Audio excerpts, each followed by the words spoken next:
Hello, welcome to this talk, which is so exciting and so fun for me. I have Heather Ensworth here, which is a great honor. And Heather and I are going to be essentially laying the groundwork and laying the framework for this whole symposium of Rebecoming the One.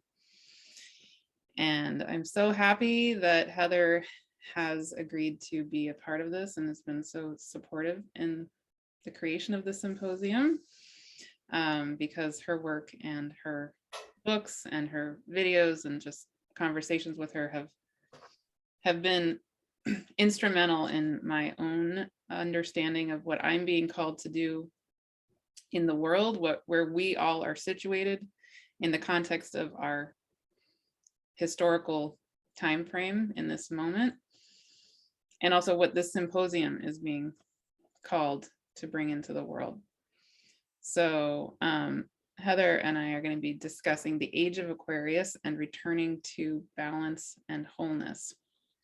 But before we begin, I just want to give I'll just read Heather's official little bio so we don't miss anything, because your background, Heather, is, in addition to me really appreciating who you are and what you do, your background, the facts of your background also contextualize and ground the reality of the wisdom and the depth that you're coming from. So I just want to be sure people are aware of those basic facts. So Heather Ensworth, Ph.D. is an internationally known astrologer with over 25 years of experience. She has also practiced as a clinical psychologist for over 35 years. In addition, she is a shamanic practitioner and has facilitated sacred circles for women for healing and spiritual development for more than 20 years. She is committed to exploring and teaching ancient wisdom and healing practices for our own healing and the healing of the earth. Heather is the author of the book, Finding Our Center, Wisdom from the Stars and Planets in Times of Change, and co-author of the books From Trauma to Freedom, One Woman's Journey and a Holistic Guide for Healing and Higher Vibrational Living through Astrology, Essential Oils, and Chinese Medicine. And I have read 2 of those books. They're both, pivotal in my own journey at this moment in my life. So thank you so much for being here. Oh, thank you, Martha. And thank you for doing this symposium. It's a beautiful symposium. And I think it's very significant the number of people that are coming together to be a part of this. Mm-hmm. Wonderful. So where would you like to begin in this?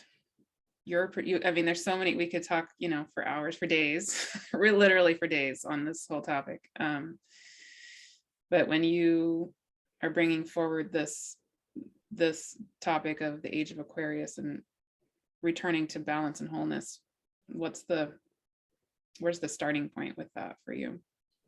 Well, let's start with where we are currently and what the transition is that we're in, because I think this is such a profound time of transition and transformation on the planet.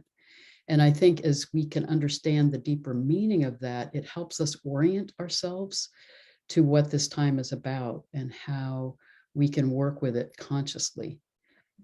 But from an astrological perspective, we're not only on the cusp of moving into the age of Aquarius, but we are at the end of a 24,000-year precessional cycle and the beginning of a new one. So each age is approximately 2,000 years, and we're in that kind of transition. But it's even more profound when you shift from the end of one 24,000-year cycle to the beginning of a new one. And what we're beginning to discover scientifically and astrologically is that every 12,000 years, so the beginning of a new precessional cycle and the midpoint, are profound times of shifts in consciousness and earth changes. And we're in one of those times now. So it's a profound time of transformation for those of us who are on the planet. Mhm. And I think it's a part of the tumult and turbulence that we're seeing. We see it in the earth changes that are happening. But when we can really understand the deeper meaning of this time, we can realize that it's a profound call for us to reclaim the deeper meaning of what we're capable of, who we are as humans and what we're capable of. And I truly believe that some of the energies of the age of Aquarius are about moving into higher states of consciousness, reclaiming our wholeness individually, remembering our interconnectedness with each other, and coming back into harmony with the earth and oneness with all that is. Mhm. So it's a profound time for us to move into that new consciousness and that higher consciousness.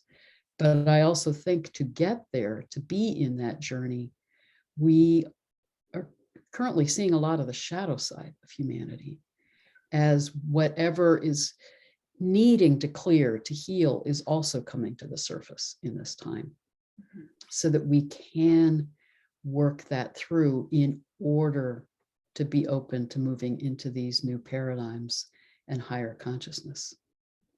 Right.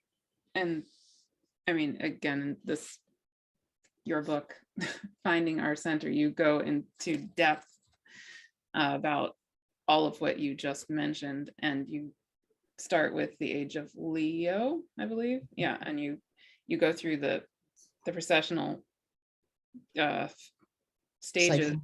cycles until where we are, and through where we are now and beyond. And so I feel like we could talk about this for hours. But do you want to give people just the gist of what you mean by processional cycles? Or Yes, yeah, that's a great question, Martha. So the processional cycle from our Earth perspective is the fact that as we monitor the sky and look at the fixed stars from our Earth perspective, it seems as if the sky is moving backwards 1 degree every 72 years, which means, we have the 12 constellations on the ecliptic, which are related to our signs of the zodiac. So it's as if you're watching them shift at the time. Say you're monitoring what stars rise just before the sun at the time of the spring equinox. That will shift from one constellation to the next, moving backwards through the constellations on the zodiac. So the shift will happen approximately every 2,000 years from one sign of the zodiac to the next. So we're moving from the age of the age of Pisces into the age of Aquarius. so around the time when we think of Jesus being born is when the constellation of Pisces would have been rising around the spring equinox, right? And now I would assume we're getting to the end of the constellation of Pisces, and now the constellation of Aquarius is about to be rising at the beginning of spring in the northern hemisphere. So, And what's extraordinary is, the traditional scientific understanding has been that shifting of ages and the shifting of the constellations when you're tracking them is because of the tilt of the Earth. There's increasing evidence that it's actually because we're part of a binary star system, and that we, orbit around another star, most likely Sirius, mhm. and that our shifts in consciousness may relate to how far we are in our orbit around Sirius, and then we come in close and then we circle back out again. But it's extraordinary when you think of Sirius being the brightest star in the sky as potentially our binary star, and how many ancient cultures honored Sirius, and we're so profoundly aware of tracking these larger cycles and aware of the nature of the shifts that we go through as humanity, but also the earth changes that happen as you move through those shifts. Right. That's so I personally would love to learn more about that, because it's just, yeah, that shifts a lot of my own perspective of lots of things. The next couple of topics that are coming to me, and of course you can take this however you want, but the things coming to me are, I would love to hear more about your sense of what you describe in your book as where we are here and now is still carrying on some of the shadow side of, I think, again, correct me if I'm wrong, but the Virgo energies and the shadow side of some of the Aries, the age of Aries energies, right? So, I mean, so the age of Pisces has the polarity of the energies of the Virgo. Because, well, anyway. Yeah, I know where you're going. So Yeah. that's what's fascinating. You know, part of the beauty of astrology is, well, astrology is the ancient wisdom that we're coming back to now with quantum physics, that everything is interconnected, everything is energy. So it's not that the movement of the constellations at spring equinox or the stars and planets are controlling us on the earth. It's more that they are mirroring, everything is mirroring everything else. But it's as if cosmic consciousness is giving us a guide, is helping us to be conscious of the shifts that we're in, the energies that we're in. And what you're describing is the way in which, the astrology helps us to realize that we live in a world of duality, but everything is part of the wholeness, of the oneness. So if you're in the age of Pisces, for example, it's a 2,000-year period, approximately.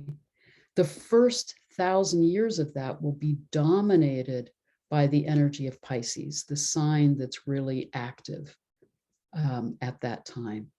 But then the second half of the age will integrate the energy of the sign opposite Pisces, which is Virgo. So, which is where we're kind of coming out of that end of the age of Pisces, right? Exactly. The second 1,000 years of that. So if we had worked Pisces in a fully conscious sense, the beginning of the age of Pisces was about remembering our mystical consciousness, remembering our oneness, coming back into that consciousness, that spiritual awakening, and knowing that the spirit of all that is within us. And that time period included Jesus, Buddha, many of those beings who brought through that consciousness, right? Exactly. And then as we integrated that with the energy of Virgo, that would be learning how to manifest that spiritual consciousness in our lives on the earth plane. Mm-hmm. But part of what happened is all those great teachers brought in that mystical awareness at the start of the age of Pisces. But because we were still working some of the shadow side of the age of Aries that precedes Pisces, we got caught up in institutionalizing those spiritual traditions into religious institutions. And that got further encoded with the movement into the sub-age of Virgo. And then we also got overly caught up, Virgo, in our analytical minds and that sense of actual separation from source. Right. So we've been really living some of the shadow side of the age of Pisces and that sub-age of Virgo. And I do believe that part of the meaning of the age of Aquarius is trying to bring us back into right balance and into that higher consciousness of who we are and what our being in balance, in wholeness is really all about. But we're having to correct a lot of imbalances as we're moving into that higher consciousness. Right. And before we move into describing the age of Aquarius, which of course I'm very excited to hear you talk about, can you just backtrack a little bit also and mention some of that shadow side of the age of Aries that it feels like we are still carrying also? You know, it's beautiful if you think about how these ages are supporting us in exploring different facets of our consciousness and ways that we can manifest. You know, if you think about cosmic consciousness is delights in the diversity of expression. These astrological ages are allowing us to explore different facets of ourselves and different aspects of our consciousness. Mm. So the age, let's actually start with the age of Taurus, Okay. which was approximately 4000 BCE to 2000 BCE. The age of Taurus is the sign ruled by Venus. It's the time of the celebration of the sacred feminine. That awareness that all of life is sacred. All of life is an expression of the divine. And so the earth was honored. The energy of the sacred feminine was honored. It was a very creative time and a time where there was really a strong sense of community and relationship and interconnectedness. We move from the age of Taurus into the age of Aries, the sign ruled by Mars, and now we're really being guided into exploring the sacred masculine, which is the ability to begin to explore who we are in our individuated consciousness. You know, it's the hero's journey. It's the exploration of who I am in my uniqueness. But we unfortunately got really out of balance with some of that energy of Mars, which, if it gets out of balance, it forgets that this is an exploration of my individuated consciousness to bring those gifts back into relationship and that I'm always connected to source.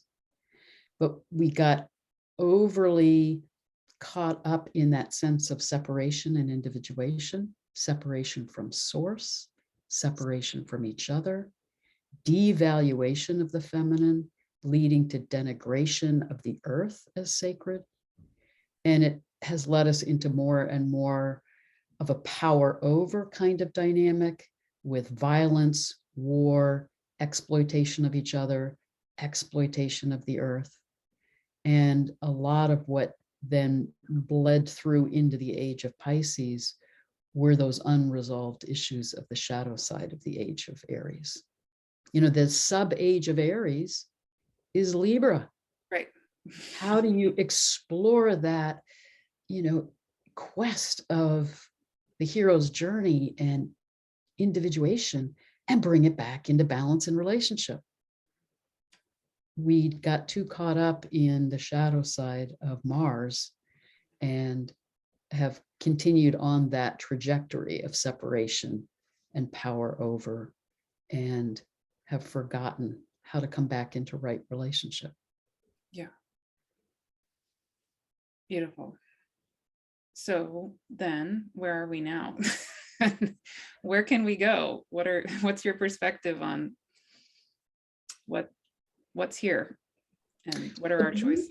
Yeah, the beauty of the age of Aquarius, I love that the constellation is the water bear, tipping the urn of living waters to pour them to the earth. And it's really symbolic of our receiving the waters of life, of wisdom coming to us from the cosmos. Mm. So I truly believe that the age of Aquarius is about that remembrance that we are energy beings, that we are a part of universal consciousness, that everything is interconnected, and that it's really guiding us to see the imbalances that we've been in with both the sacred feminine and the sacred masculine, how to heal, and then come back into balance, come back into harmony, come back into right relationship with each other, with the earth, with all that is. So it's guiding us into that new paradigm and higher consciousness if we can allow ourselves to heal, to move through the shadow side of our experience in humanity, and especially our overemphasis on separation and individuation. And then we can come back into harmony and be a part of the harmony of nature, a part of the balance of the cosmos. I mean, my understanding of the archetypal meaning of the age of Aquarius is the sovereignty of the self in the sanctity of community and in unity with cosmic consciousness. Oh, wow. So it is about holding that sovereignty of the self and my own unique creative expression as an expression of cosmic consciousness, Right. in the context of community. But now community is an understanding of being in the diversity of all of who we are, honoring that, respecting that, celebrating that, collaborating and cooperating as equals, as, you know, a part of a larger harmonic, and then understanding that we're a part of the oneness of all that is, that we are expressions of the consciousness of the cosmos. Absolutely. And then we're back in that harmony of the spheres. We're a part of that larger vibrational living wisdom and love of the cosmos. Right. And as we've talked about, that's so related to what I'm called to do in my own work. And so, of course, part of the question I sit with is, okay, so how do we do that? And I would love to hear any of your thoughts.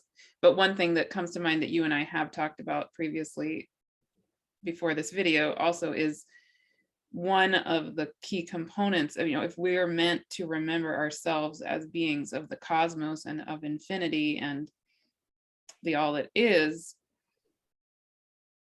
the reality is that on this planet, not only in this lifetime, but through eons on this planet, we have experienced a huge amount of trauma.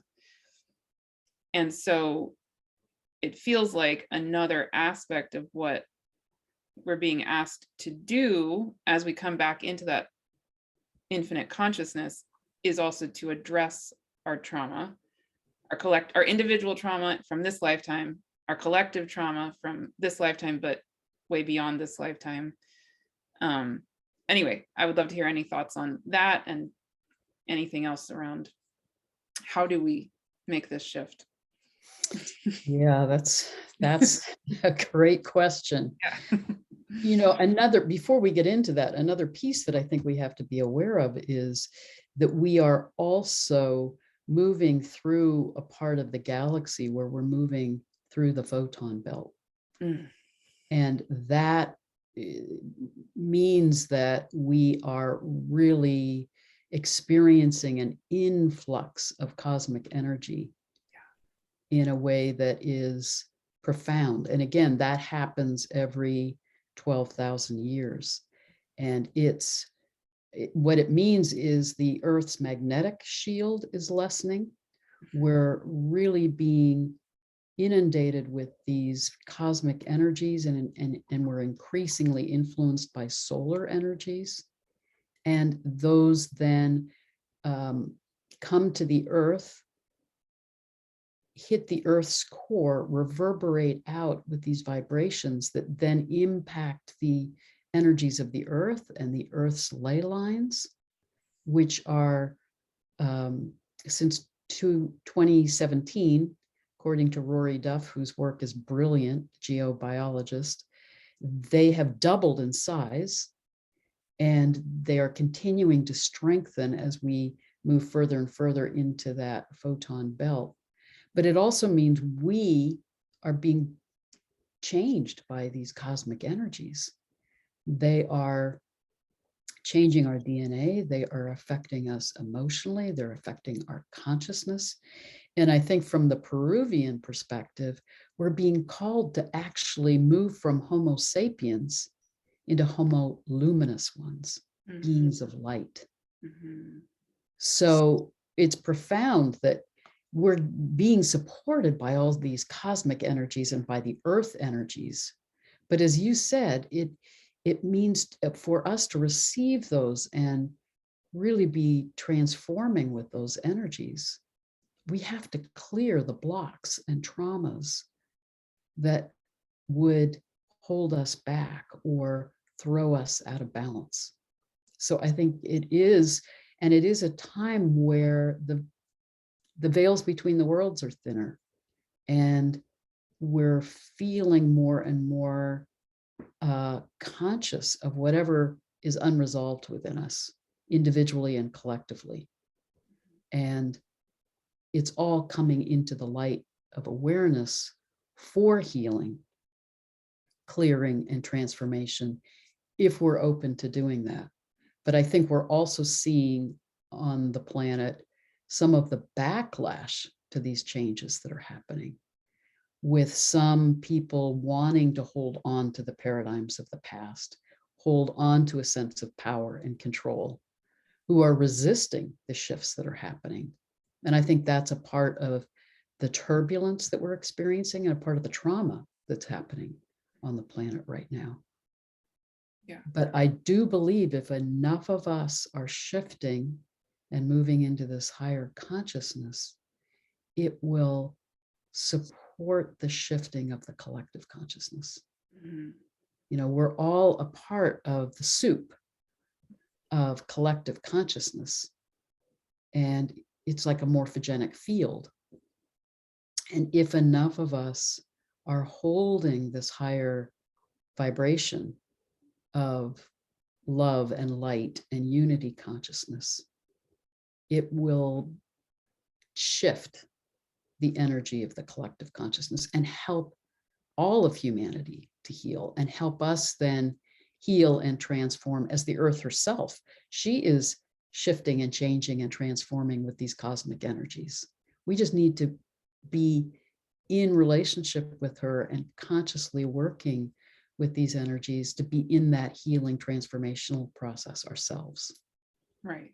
Doing it in a parallel process as an extension of her, and an extension of these light connections that are happening too. Yes. I mean, that we're all of it. Exactly. Yeah. Yeah, and I can just speak for myself. I mean, for me, certainly some of my switching into this consciousness has been, I guess a choice, but it's also not really been a choice. I'm speaking just for myself, but for me in 2018, you know, it just I wasn't given any choice. It just happened, and my whole life did a 180, and if I had resisted, it wouldn't have gone well. So, and I know that's not happening for everybody, but I think it is happening for a good number of people. And so I think it's interesting, the interplay of our sense of agency and choice around all of this, and then the reality, at least in my experience for myself again, that there's something so far beyond us that we can't even imagine that is just going to take, like, it took over my life, you know, it just did it. And so it's really, this is in a sense up to us, and it's not both. That's my Well, experience, at least. I totally agree with you, Martha. By the way, I love our conversations. We could talk about all this stuff for hours. I know. But you Yeah. know, I truly believe what you're saying is true. And I think, you know, what's fascinating to me, one of the things that I've really been interested in researching are these ancient sacred sites that date back 12,000 years. You look at Göbekli Tepe, you look at the Great Pyramid, you look at sites in ancient Peru. They were sending us messages in stone. They encoded in stone star configurations and alignments to try to remind us, in this time, you're facing another major transition time like we faced 12,000 years ago. Wow. Mm-hmm. And, you know, that was the time of the ending of the last ice age. It was a time of incredible earth change on the planet, shifts in consciousness. And I think there was a lot of resistance in humanity at that time. And it led to the destruction of a lot of humanity on the planet. The earth herself went through a massive reset, and humanity did as well. But I think those who are carrying the ancient wisdom were trying to signal to us in this time, you're on that threshold again. This is what is possible. But we can choose how we respond. We have free will. And I do believe, as you're saying, this reset will happen. But we have a choice how we participate in it or whether we resist it. And, you know, that will shape the outcome for us individually and collectively. But I think it's profound, you know, it's been amazing for me to monitor some of the sequencing of the planetary energies we've been going through in these past years and how they're trying to guide us through the process of healing, getting insight about what's going on, moving into these new paradigms and new ways of understanding ourselves if we're open to it. And it's been amazing to me as an astrologer to do readings with people from over 50 countries around the globe and hear how many people in their own ways are awakening and experiencing these huge shifts. So it's there for all of us if we're open to it.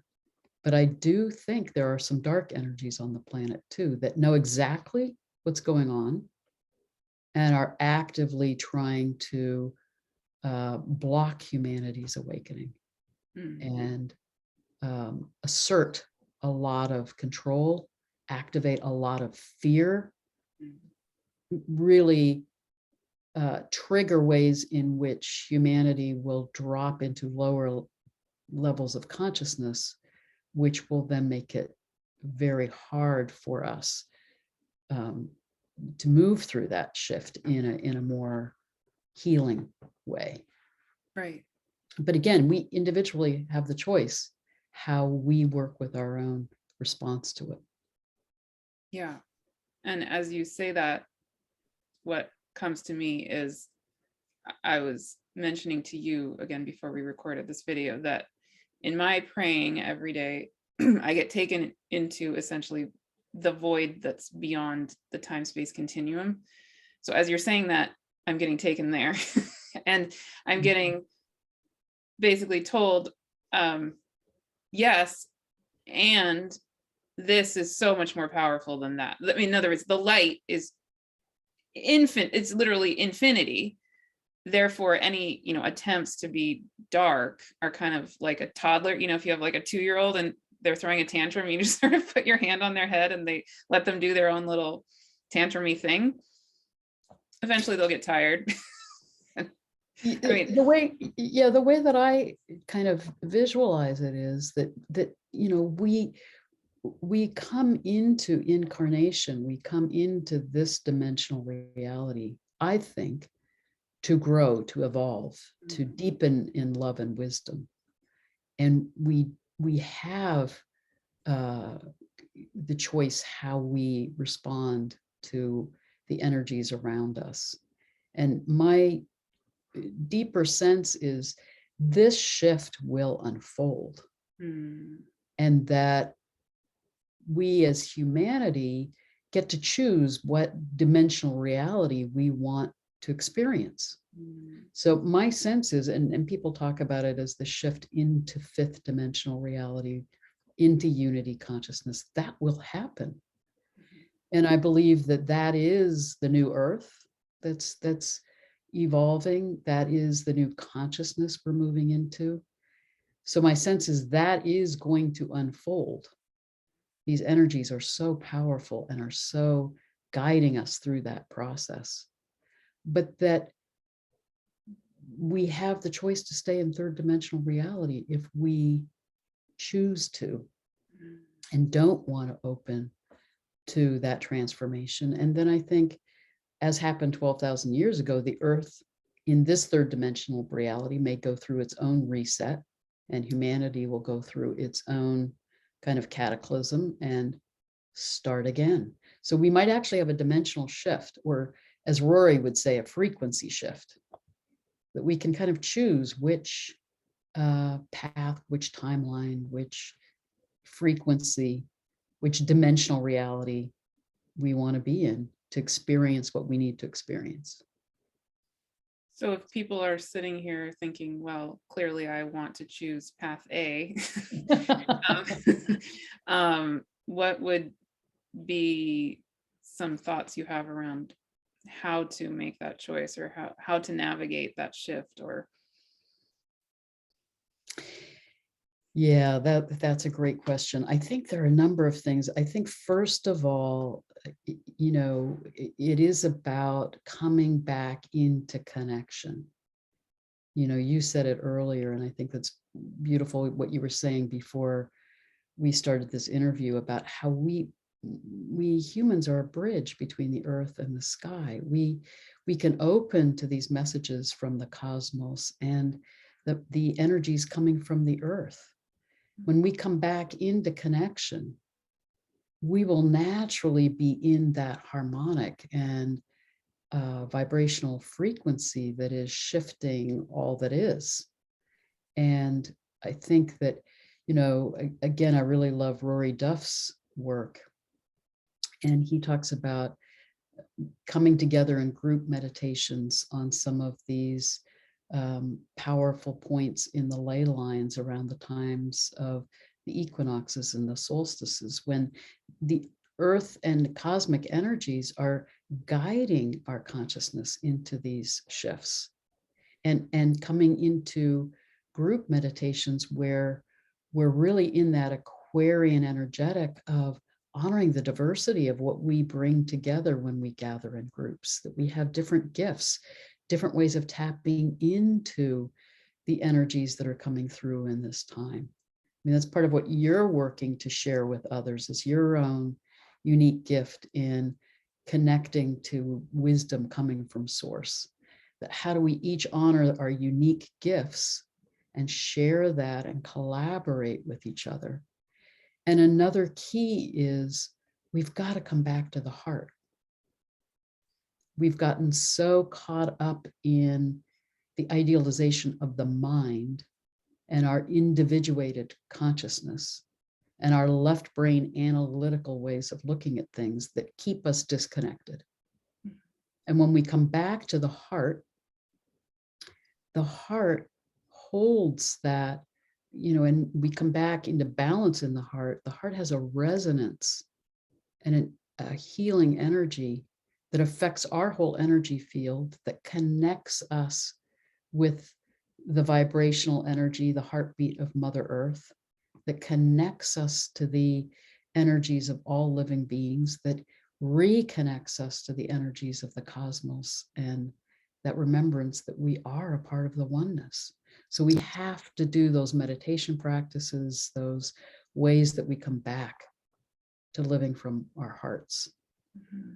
And I think that's a real key in it. And then that guides us into coming back into right relationship within ourselves, with each other, in our relationship with the earth, I think it helps us rebalance the energies of the sacred masculine and the sacred feminine. I mean, that's a lot of what this symposium is about. And I think when we really work with these energies of the Aquarian age, it's helping us reclaim that we all have the energies of the masculine and feminine within us. We're moving in the age of Aquarius beyond duality consciousness back into unity consciousness. But it isn't a unity consciousness of homogeneity. Right. It's a unity consciousness of celebration of diversity. Yeah. So it allows us to realize we all hold the energies of the masculine and feminine within us as one. And it allows us to celebrate the diversity of the expression of sexual expression, gender diversity, our gifts, our uniqueness in community, that's all a part of the beauty of the creative expression of the cosmos. Right. When it's in attunement, alignment, and right balance and harmony with all that is. So it's the remembrance of sexuality as sacred and as a path to higher consciousness, not sexuality as an end in itself. And gender becomes an expression of the unity of all of life. We're moving out of separation back into reconnection, rebalancing, remembering our being a part of the oneness of all that is.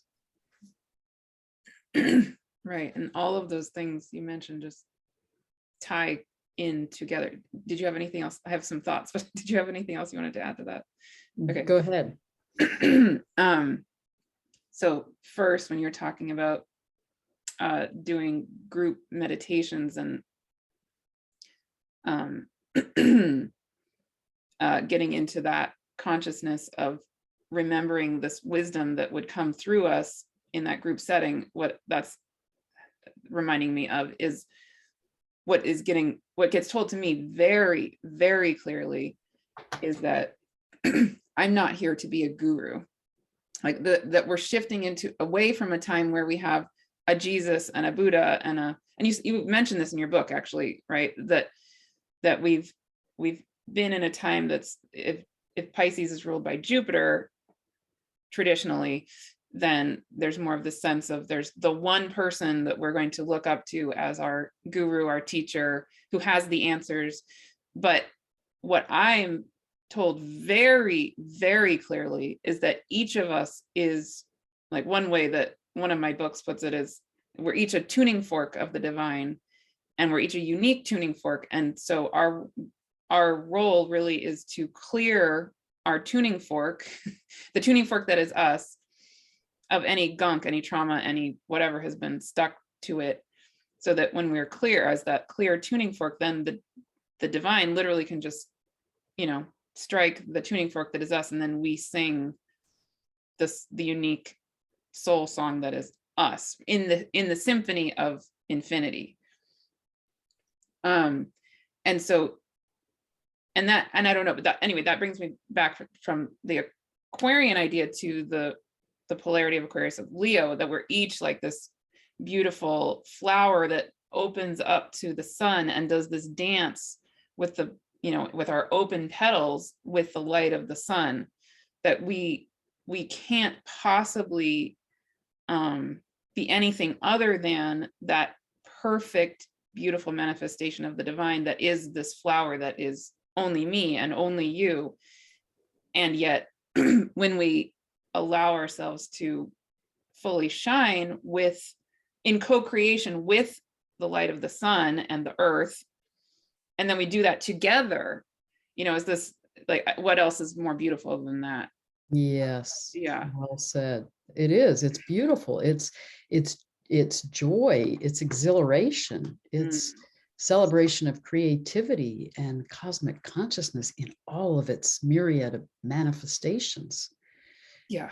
It is. It's beautiful. And I do think the deeper meaning of all of those guides and teachers at the beginning of the age of Pisces was the kingdom of the divine is within. We're still caught in the power over hierarchical control conquest model of the shadow side of Aries. So then we turned that mystical, beautiful spiritual message of all of the great spiritual guides and teachers at the beginning of Pisces into a power over religious model where you have people in positions of power and everyone is to see them as higher than, or, in the positions of leadership over us. Right. And we give our power over to them, etc. Yeah. And that part of the Aquarian age is, and this is part of what we're seeing happening globally right now, is the breakdown of systems and structures that are corrupt, that are out of balance, that are based on that hierarchical power over model. They are all falling apart in order to create space for these new forms that are about collaboration and community, justice, truth, compassion, love for each other, respect for each other to emerge. Right. And I'm assuming you're associating that with Pluto and the end of Capricorn, among other things, maybe. Is that kind of what you're referencing in your mind? Absolutely. Pluto in Capricorn, the square that we were in for years of Pluto and Uranus. Yeah. And maybe the Pluto Eris square. The Pluto Eris Xena square. And also, I'm passionate about that with Eris. And the Saturn Uranus square also. Yeah. Yeah. And Uranus is now moving into connection with the North Node, saying it is time for truth, it is time for clarity, it is time to shatter what's out of balance and come back into awakening, remembering who you are and what it means to be back in connection. Yeah. And even very shortly after this symposium runs on July 31st this year, 2022, we have that, the moment when Uranus will be conjunct the North Node and Mars will come along conjunct them too. It's like activation, something. I don't know. It's amazing. I just have come to so honor and respect what I call the dance of the transits and how they build on each other, and they're guiding us through this time of transition and transformation. And they are really guiding us right now through this transition time. And I truly believe the threshold of the age of Aquarius is November 2024, when Pluto moves fully into the sign of Aquarius.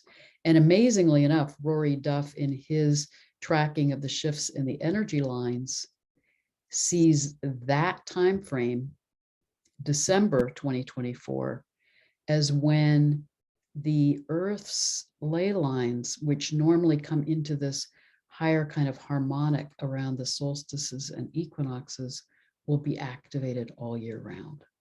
Wow. I mean, think of that. So the energies of the earth, the energies of the sky are calling us into this new birth, but we're kind of in the labor pains and the turmoil of this transition time now through next year and into the beginning of 2024. Yeah, it's like I'm feeling that in my body as you're saying it. And I was going to say, it's like if I feel the ley lines of this planet, like we're sitting on the planet and I can feel it under my body, right? Like if I see her ley lines, like expanding, contracting, expanding, I mean, I've gone through labor myself and, opening, closing, and then it's like almost like, I don't know, at that moment we'll see what it actually feels like for us, but I'm just getting this image of then suddenly the baby crowns, and then exactly there it is. Exactly. And that period of going through hard labor, and I think we're feeling that on the planet. You feel like you're going to die. Mm-hmm. And specifically in transition, like this literally the part of labor that's called transition is where women say, I can't do this, just cut it out of me. Oh my God. Yeah. Yeah. So I think we're seeing a lot of that angst, anxiety, turmoil, reactivity, fear. But when we can see that this turbulent time is that transitioning into a new birth, it can give us a way of holding it, understanding it, and working with those energies of labor and of the transition instead of resisting it and fighting it. Yeah. Beautiful. I want to respect your time, and I also have other ways I could go, but one thing that's coming to me that feels important to say is another thing, going back to something you were saying earlier about certain components of the age of Aquarius and your perspective on it. You were talking about coming from the heart. So one of the things when I did my interview with Anne Baring for this symposium also, she and I, of course, talked a lot about similar topics. And one of the things I was saying with her is that in my work as a psychotherapist, you know, I did a lot of work with trauma, and as did you, and as do you. But one of the things that I was taught over and over and over again in my training around trauma is that when we are in a trauma state, of course, we tend to come from the hindbrain and the quote unquote survival parts of ourselves, right? And we shut off the frontal lobe or the other parts of our brain. So when we're working with people who have gone through a lot of trauma, part of what a traditional psychotherapist tries to do is help them to relax, come into their parasympathetic nervous system and come back into their quote unquote whole brain. And we know in neuroscience that when we are using our whole brain, suddenly we go from just thinking about the immediate moment survival to being able to do things like planning ahead and our executive functioning and all of that, and having empathy for others. And that when we expand back into more of who we are. So what I was saying to Anne is that that's great. I fully support that. And a big part of what, again, is told to me and is reflected in your work and in her work is that it's not only a need to come from our survival brain to our whole brain, it's a need to come from our survival selves to our whole brain selves to our whole body and our heart and our, if you want to say, our brain as our entire beings throughout all of infinity. So it's like what I often wonder is, okay, if we go from our hindbrain to our whole brain and there's this, you know, incredible shift in our ability to plan ahead, get new ideas, think in new creative ways, what if we're actually using our consciousness as infinity? What's then going to come through? Like I think of Einstein, you know, who's on his bike and doing his mind experiments. I don't think he was just using his brain. I think he was using his consciousness, right? Well, one of the things, yes, one of the things that I love when I'm doing astrology readings is looking at the energies of Uranus, Neptune, and Pluto in the chart. I mean, we all have those energies. Those are the transpersonal planets that are guiding us. They're bridging us into these other ways of knowing and into direct connection with cosmic consciousness. We all have that capacity. You know, from my perspective, trauma is, you know, you can look at it from that neuropsychological perspective, but we also have to look at it from the energetic perspective that I believe that when we have trauma, it's also imprinted in our energy field. And we carry those stories of what we've experienced, and we tend to keep reenacting it in our effort to clear it, but we're often caught in those patterns. So to heal trauma, it is about calming the body, coming into safety, really bringing to awareness what's been hidden in the darkness, letting those parts have their voice, be seen and heard, so that they can feel what they felt and heal, clear the energy field.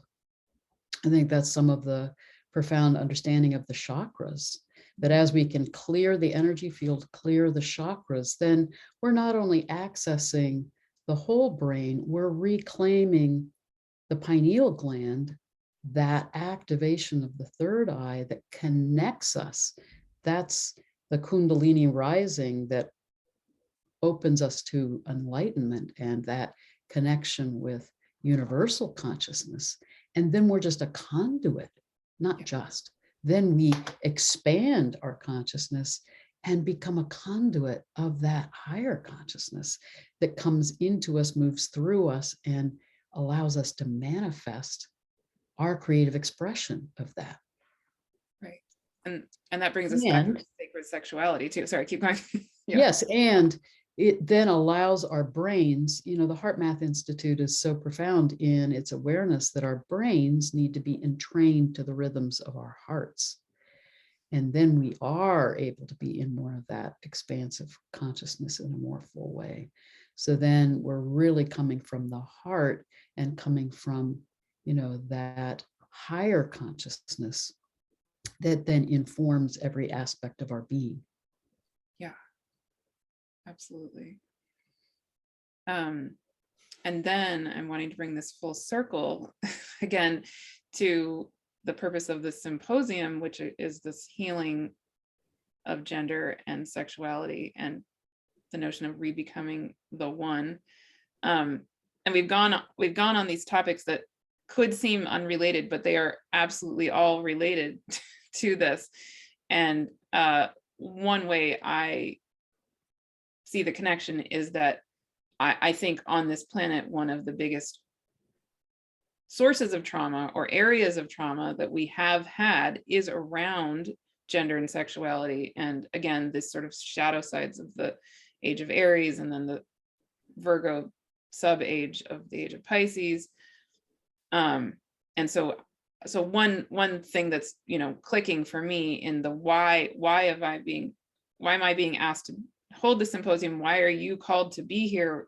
Why are all of us called to be here? And all of us listening, I think it's partly that a big part of the trauma that we have collectively is around these topics. And so as we are able to heal those and clear them, it will allow us to move into this age of Aquarius in a much, much more clear, conscious, capable way. But I would love any of your thoughts too.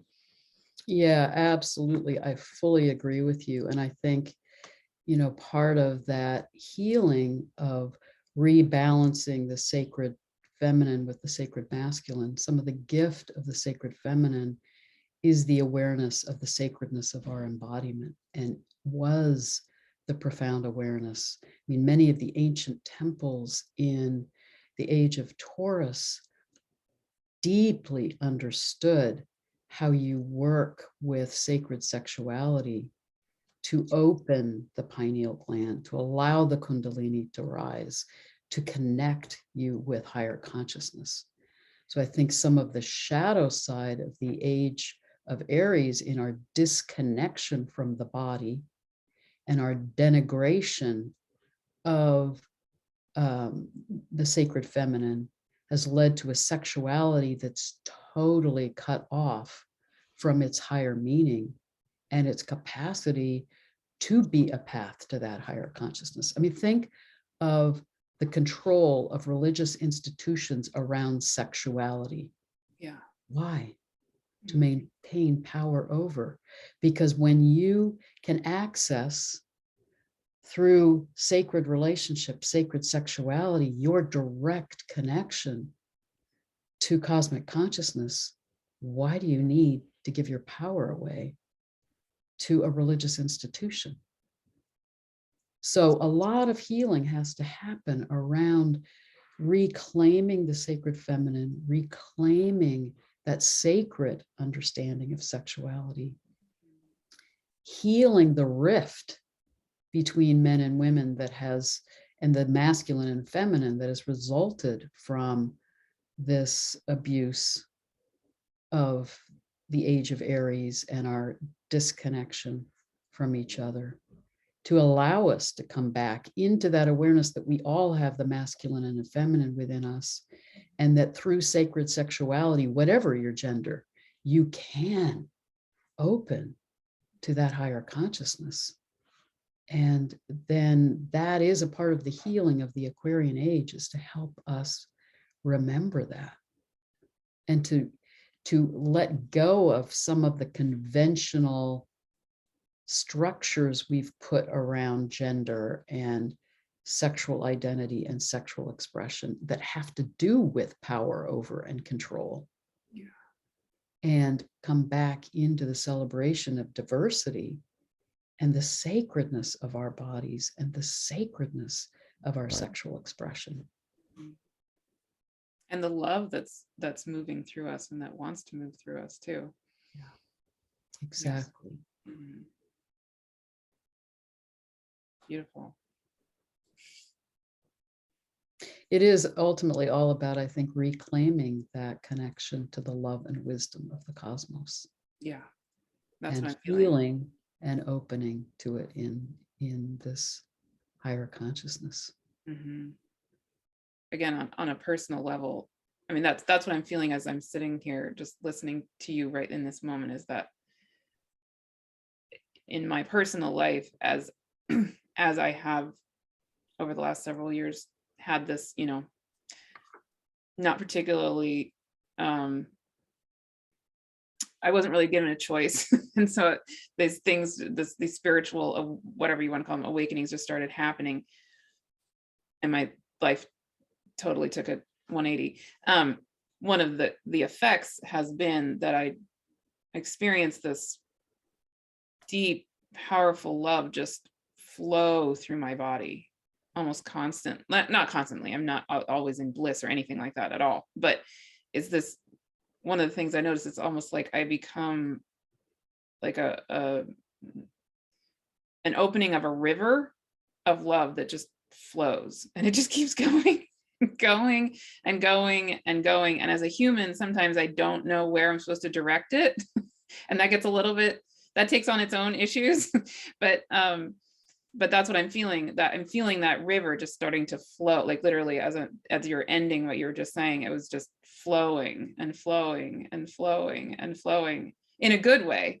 Yeah, it's beautiful. That's what we're capable of. That is what we're moving towards if we open to this new birth, this new way of being. But it's beautiful to hear you talk about it and to hear your experiences with that. And for me, in moments where I think it is about our coming back into that awareness that we can be vessels for these living waters, living energies of love and wisdom to flow in us and through us. And when I have those experiences, and I often feel taken over by those energies when I'm doing readings, it is healing for me. And I'm stunned by the wisdom that's flowing through me that's not of me.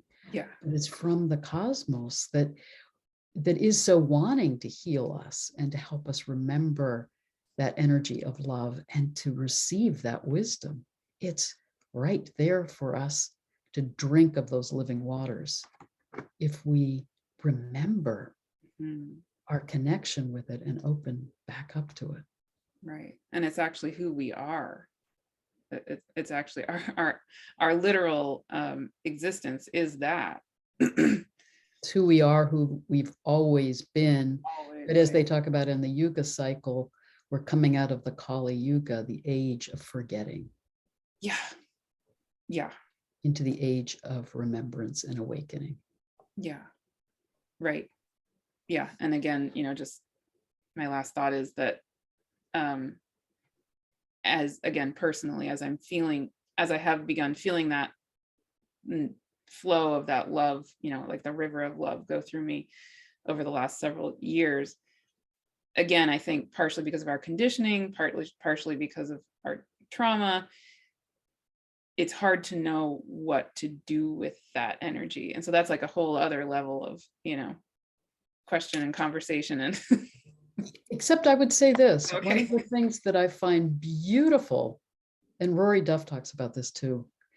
One of the things I find beautiful about the age of Aquarius, ruled by Uranus, Mm, is when we open to those energies, we get these flashes of knowing that, again, don't come from our minds, they come from divine wisdom. yeah. And we're guided by synchronicities, and those synchronicities are increasing exponentially. Yes. And I feel like when we open to that, and I for years I've felt like the universe is just so patient with us, because it's like they're trying to show us almost in neon lights, this is the way, and we just keep plodding along. But I feel like more and more of us are awakening now to these synchronicities. The movements of the animals or the plants, or what just synchronistically comes into our experience, is guiding us in what to do with these energies and what next step to take. And that is magical and Mm, joyful. mm, You can be in that, again, that connection with the cosmos mm, that actually is giving us messages. This is the way, this is your next step. mhm, This is what's right for you, mhm. if we pay attention to it. Right. And that goes, You are, and you've been living that. yeah, trying to, yeah. Um, and that goes back to our conditioning, maybe again from the age of Aries, with this individuated sense, like that we're supposed, this idea that we're supposed to be individuated, and the reality is we're not. We can be individuated, but we are not isolated individuals. Um, and so you're reminding me, oh right, I don't need to know. Existence knows, and therefore I will know. There's maybe, and there will be a moment where I don't know, but it's not my job to know. I am part of this infinite soup, and we all are. And that's part of what we have to let go of, is that desire for our intellectual certainty and sense of control, which has led us into the incredible imbalances we're in on the planet.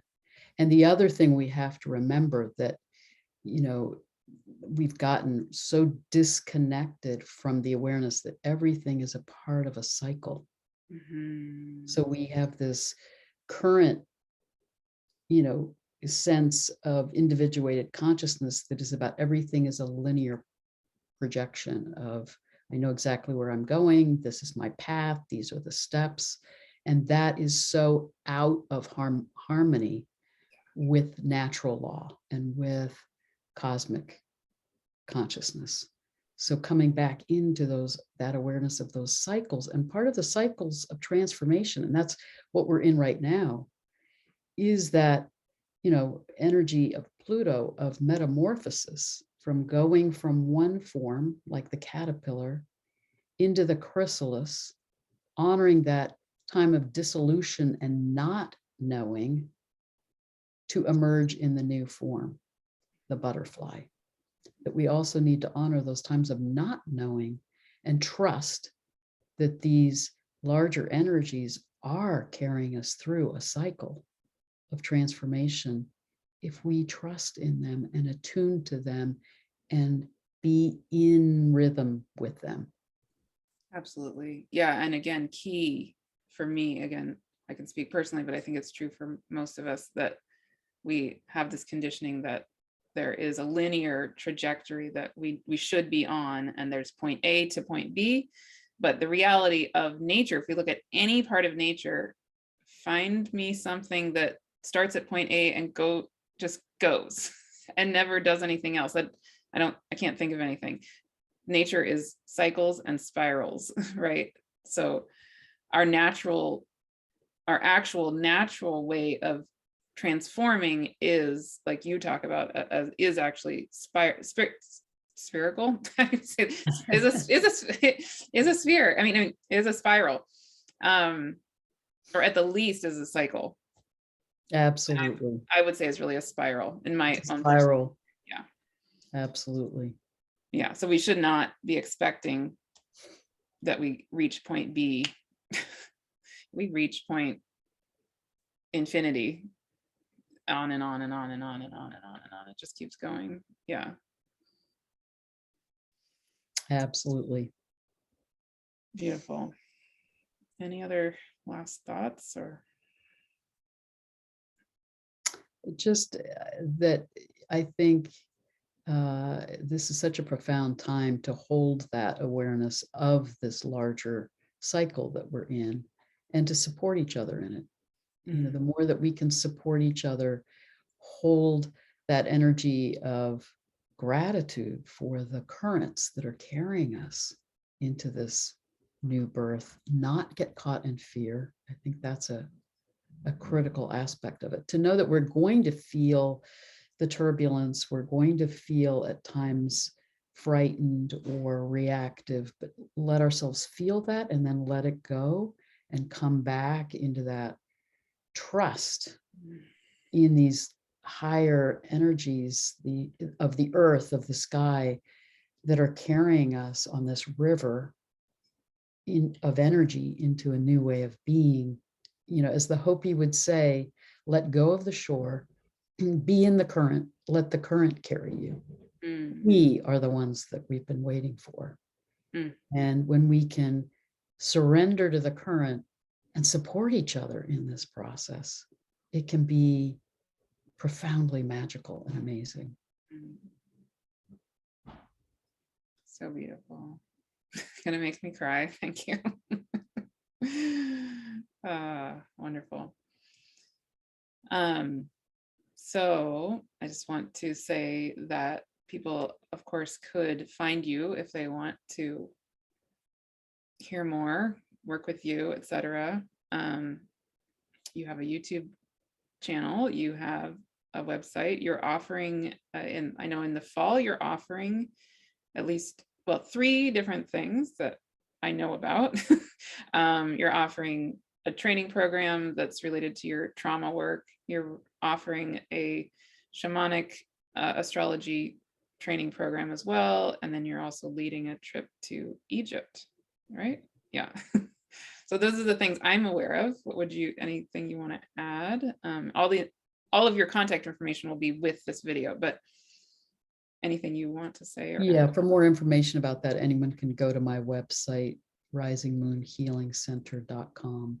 Wonderful. And yes, I do try to put out on YouTube, my YouTube channel, as much information about some of these shifts that we're in as I can from an astrological perspective, just to support us in understanding the energies that we're working with in this time.